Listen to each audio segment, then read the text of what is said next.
అహంకారం అని. ఎంత అహంకారం ఇతనికి! మరి ఎందుకయ్యా అంత అనర్హుడిగా నీ కూతుర్నిచ్చి పెళ్లి చేశావు అని అంటే, నేనే చేశాను, ఇదిగో చోదిత పరమేష్ఠిన. ఈ బ్రహ్మదేవుడి గారండి సంబంధం అంటగట్టాడు. మధ్యలో ఆయన తిడుతున్నాడు. ఎందుకోసమని బ్రహ్మదేవుడు చెప్పాట, చాలా యోగ్యుడైన వరుడయ్యా పరమశివుడు, మీ అమ్మాయిని సుఖపడుతుంది అని. అంటే ఇదిగో ఈయన చెప్పాడని పెద్ద ఆయన మాట కాదంలాగా ఇచ్చానండి. మొగుడు పెళ్ళం బాగానే ఉంటారు. ఆయన పట్టు చీరలు కొన్నప్పుడు ఈవిడికి బాగానే ఉంటుంది, బయటకు తీసుకెళ్ళినప్పుడు బాగానే ఉంటుంది. ఎప్పుడైనా ఒక్కసారి గనక ఆవిడ నచ్చిన సినిమాకి భర్త తీసుకెళ్ళలేదనుకోండి, అదిగో మా ఊళ్ళో పెద్ద ఆయన ఉన్నాడు, ఆయన అంటగట్టాడు ఈ సంబంధం అని ఆయన తిడుతుంది. ఈయన ఇచ్చినప్పుడల్లా కృతజ్ఞత చెప్పుకోకపోయినా ఆ మధ్యలో పెళ్లి చేసిన వాడికి శాపనార్థాలు. అలా బ్రహ్మదేవుడి గారు సంబంధం కుదిర్చేట. చోదిత పరమేష్ఠిన, బ్రహ్మదేవుడు చెబితే ఇలాంటి వాడికి మా అమ్మాయిని వివాహం చేశానండి అని చాలా ఆగ్రహించి అక్కడ ఉండజాలక అక్కడి నుంచి విశేషలాడుతూ వెళ్ళిపోయాడు. ఇది చూచినటువంటి నందీశ్వరునికి కోపం వచ్చి, ఈ దక్షుణ్ణి సమర్థించేటటువంటి వాళ్ళందరూ యాచక వృత్తిలో ఉందురుగాక అని శపించాడు ఆయన. పరమశివుణ్ణి నిందించాడు కనుక అజహ బస్తముఖో దక్ష బస్తముఖో చిరాత్. అచిరాత్ తొందరగానే వీడు మానవుళ్ళ మాట్లాడటం లేదు కనుక జంతువులా మాట్లాడుతున్నాడు కనుక జంతువు ముఖం గలవాడు అగుగాక శపించాడు ఆయన.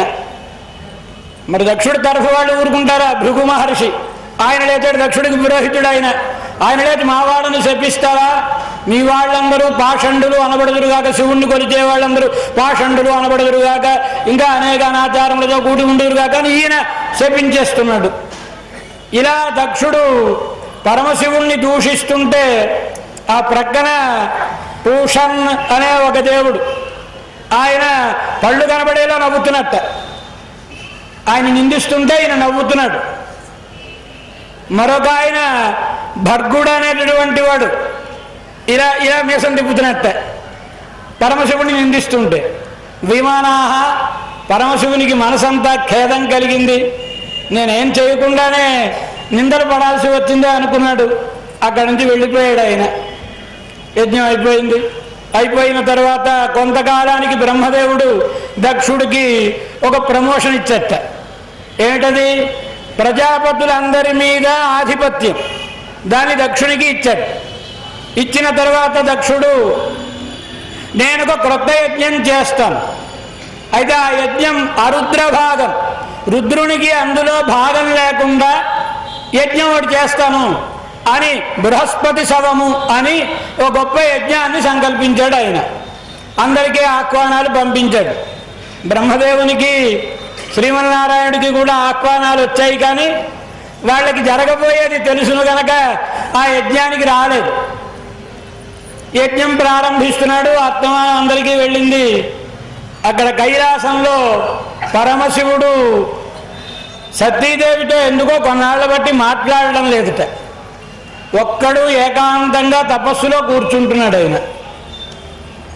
సతీదేవి వెళ్ళి పరమశివుణ్ణి అడిగింది, ఏమండి మీ మామగారు యజ్ఞం చేస్తున్నారట విన్నారా అని.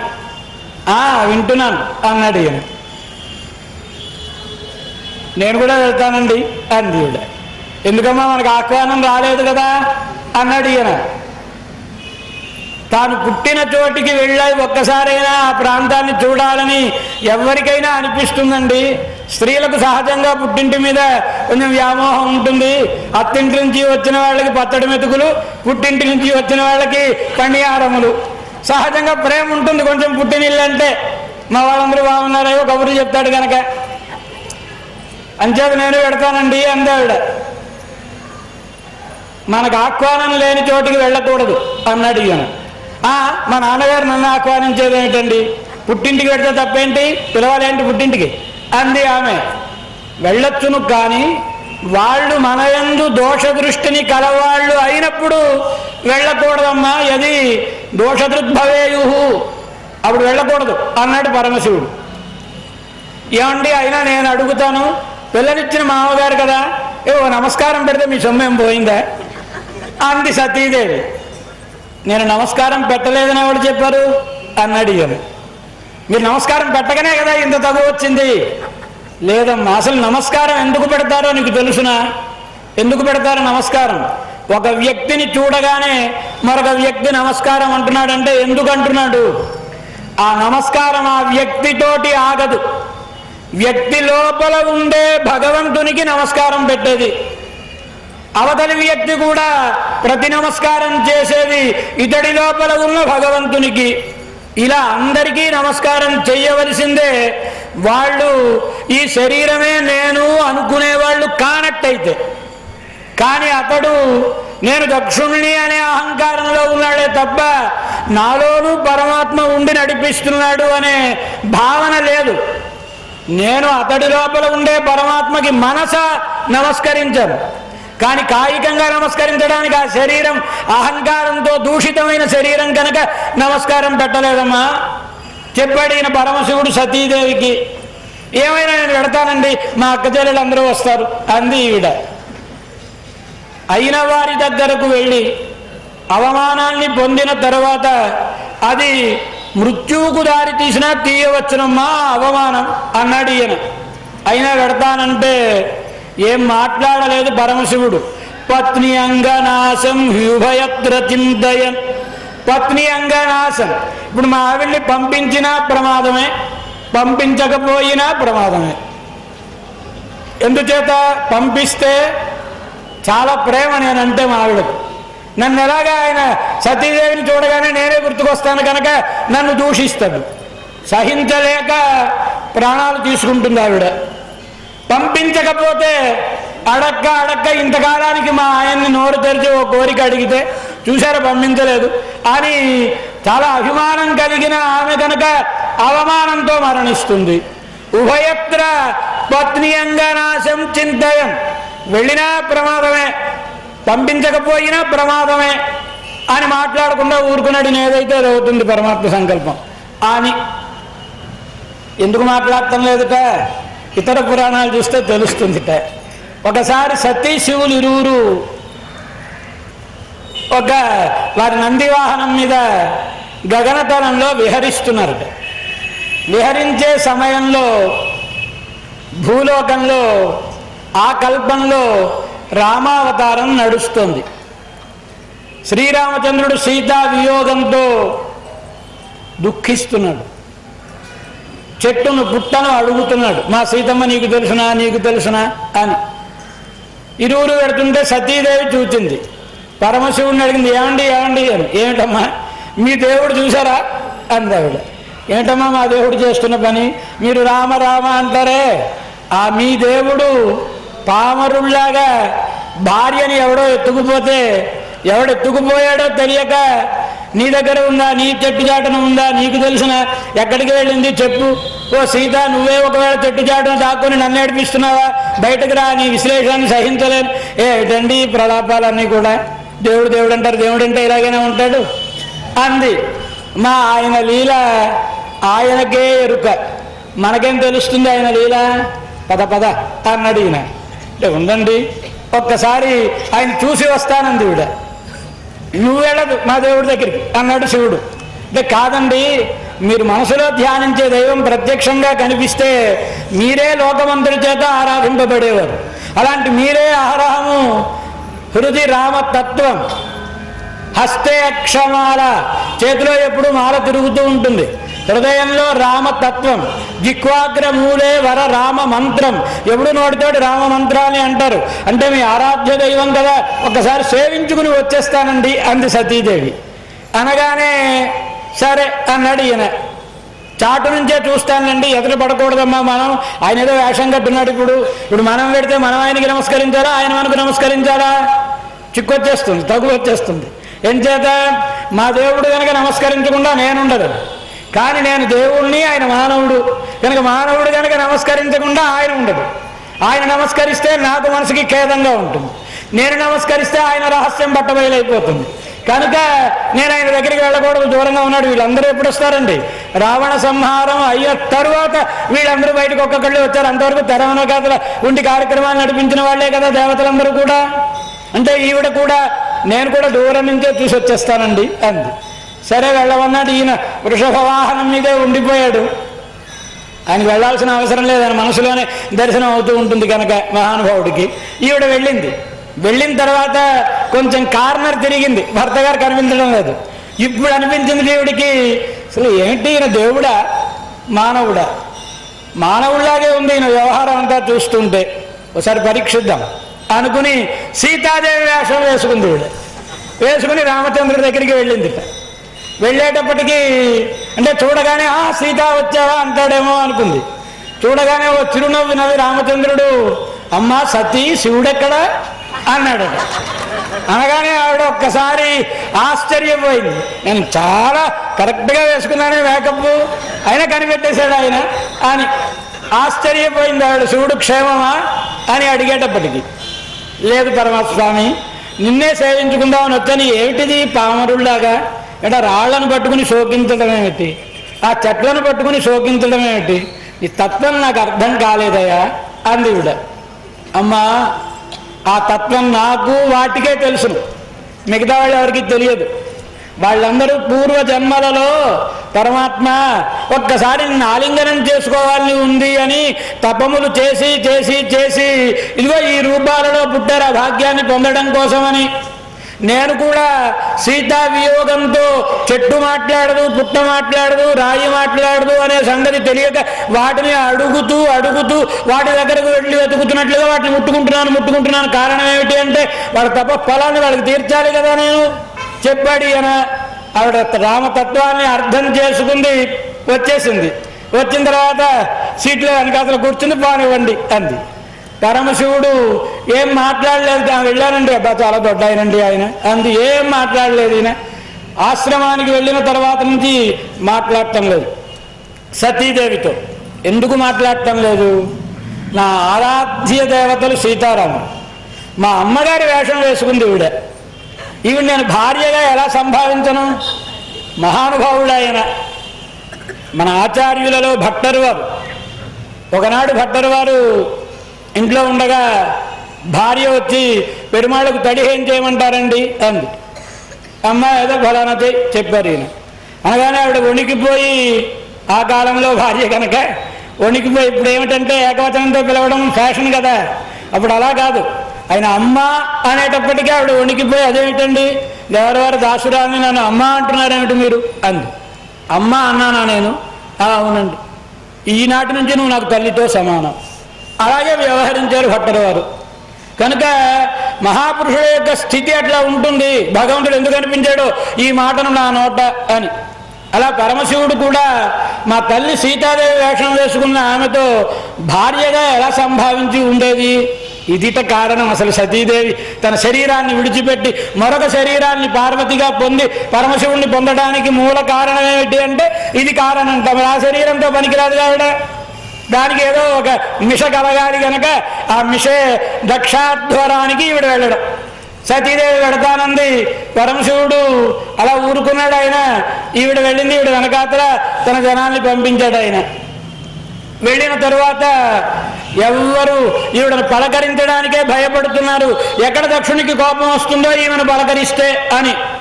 వృద్ధే శ్వశ్రూహు, అలాగే తల్లి, అలాగే సోదరులు, వాళ్ళు తప్ప మిగతా బంధుకోట ఎవరు పలకరించడం లేదు ఈవిడను. వెళ్ళింది, రుద్రునికి భాగం లేకుండా చేసే యజ్ఞాన్ని చూచింది, తండ్రి గారితో వాదించింది. ఆయన వినలేదు.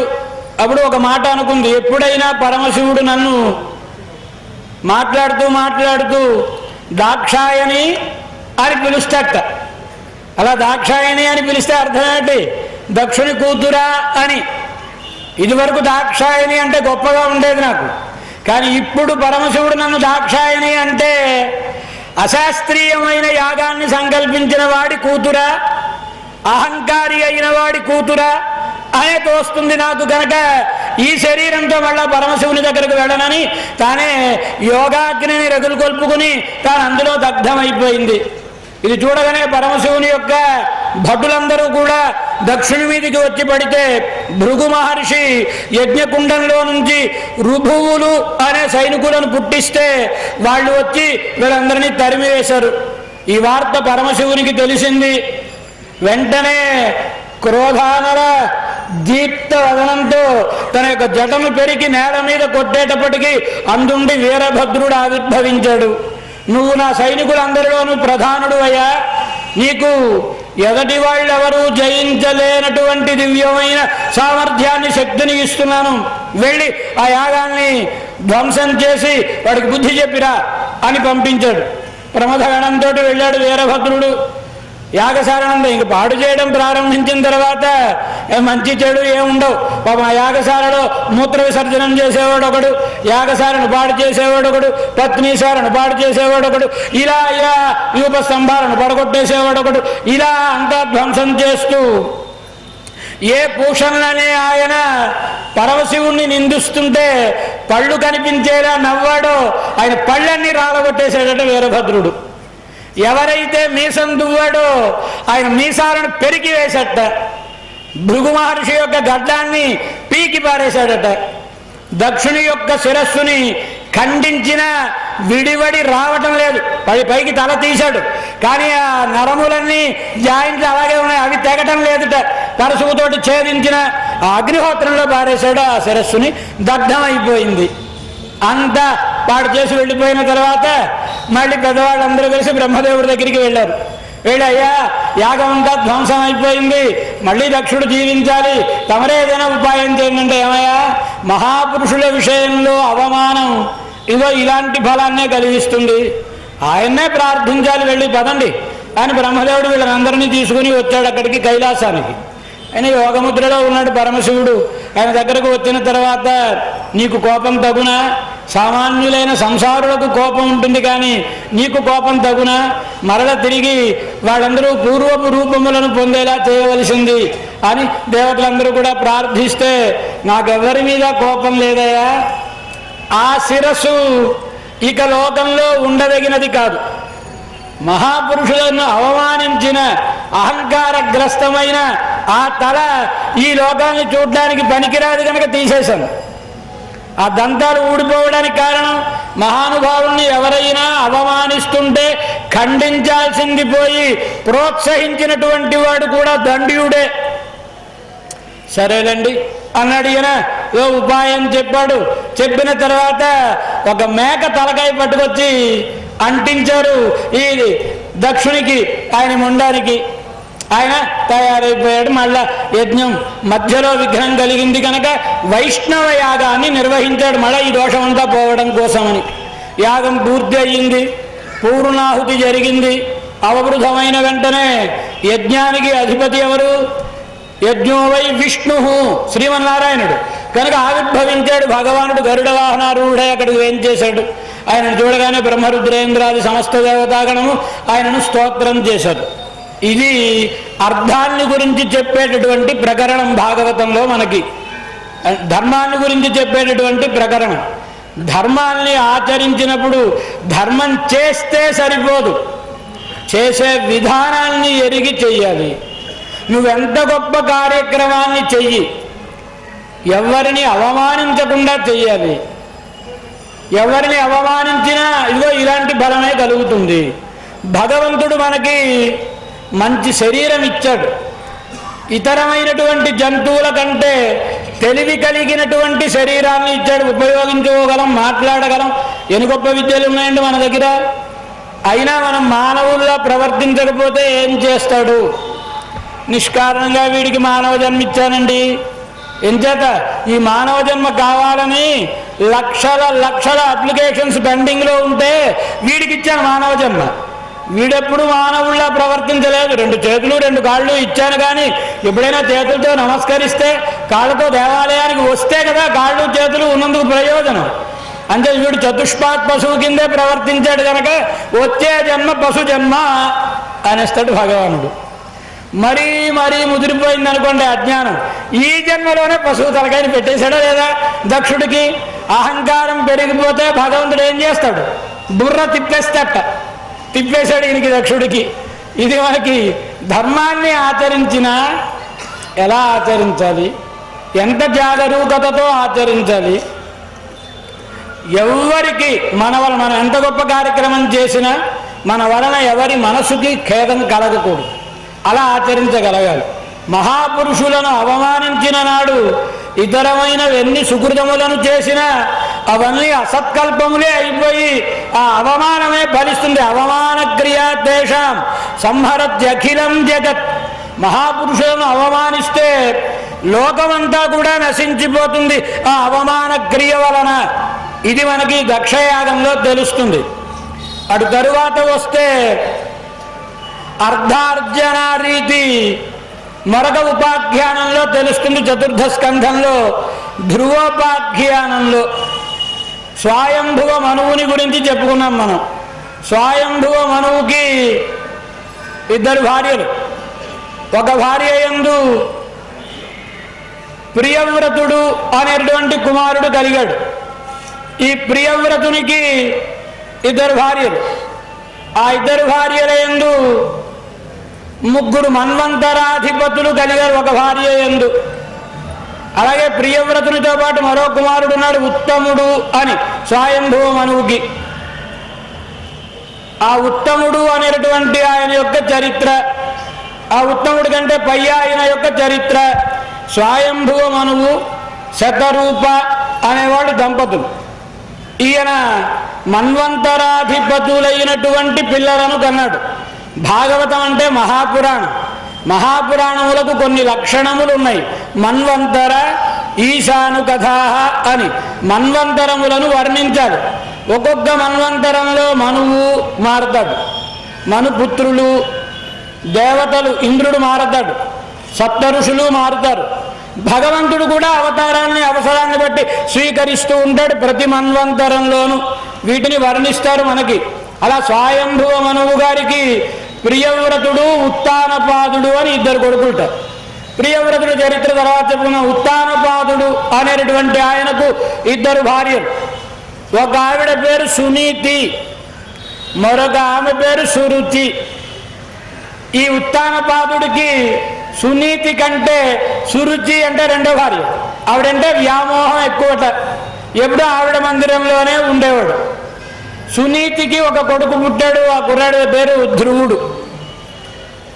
ఈ సురుచి అనే ఆవిడకు ఒక కొడుకు పుట్టాడు. ఆ కొడుకు పేరు ఉత్తముడు.